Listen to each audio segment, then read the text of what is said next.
Père et du Fils et du Saint-Esprit. Amen. La paix de Jésus soit dans notre maison, sa paix et sa joie. Alléluia. J'espère que vous allez bien.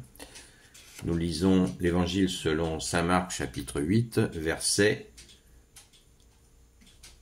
11 à 14.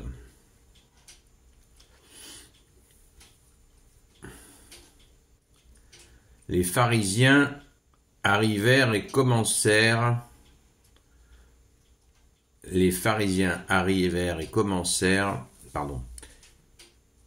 Que ta parole, ô Jésus, rentre dans mon esprit, que ma bouche proclame ta parole et que mon cœur l'accueille. Les pharisiens arrivèrent et commencèrent à discuter avec Jésus.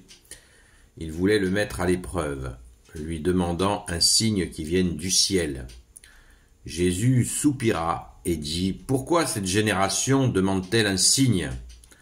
En vérité, je vous le dis, aucun signe ne sera donné à cette génération. » Il les planta là et s'embarqua pour regagner l'autre rive.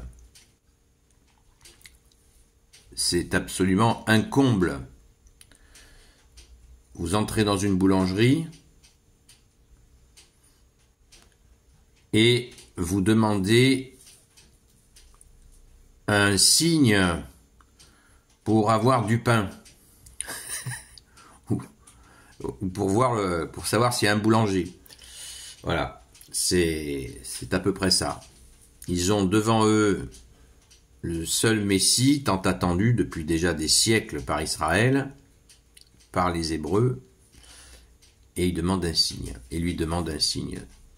D'ailleurs, Jésus, au verset 12, il nous est bien dit, Jésus soupira. Il en a marre.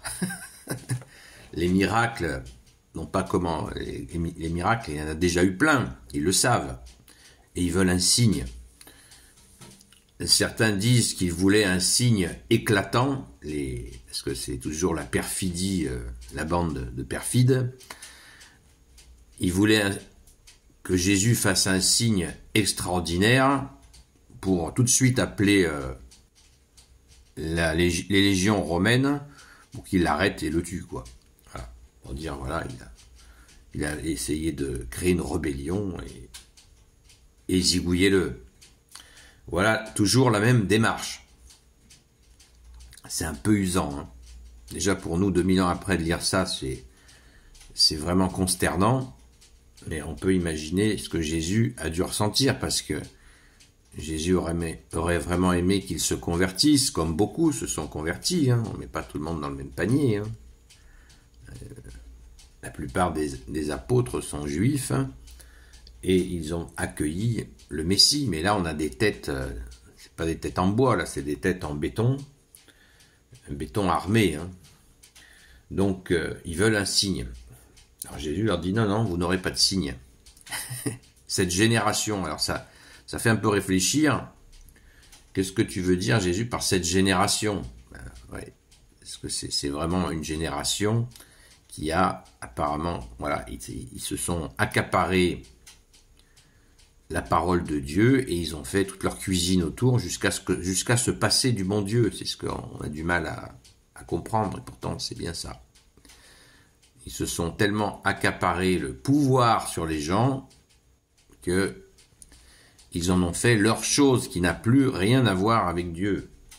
À part quand ils citent les prophètes, là, mais c'est bien réel, mais comme l'a dit Jésus, écoutez ce qu'ils disent, mais ne faites pas ce qu'ils font.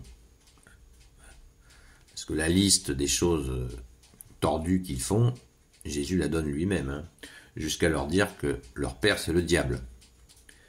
Ce qui est la vérité, parce qu'il leur a dit, si vous aimiez mon père, vous m'aimeriez. Comme vous ne m'aimez pas, comme vous ne m'aimez pas, votre père c'est le diable. C'est pas moi qui l'ai inventé ce matin, c'est dans l'Évangile. C'est la parole de notre bien-aimé Jésus. Et il nous est même précisé, donc il les planta là, au verset 13, et s'embarqua pour gagner l'autre rive. Bon, c'est clair que Jésus ne va pas s'appesantir à discutailler avec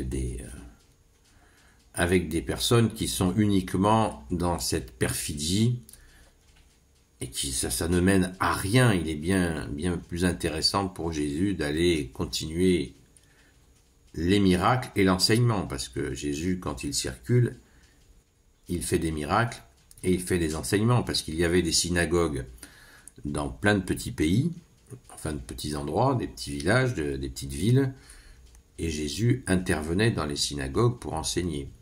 Et il faisait en plus des miracles. Donc ça va bien avec. Hein. Alléluia, merci Jésus. Donc, pensons-y voilà, à aller de l'autre rive. De l'autre rive. Ça veut dire quoi? Voilà, on change de bord. Quand un bord est pourri, on passe sur l'autre côté en attendant que ça s'améliore éventuellement. Alléluia.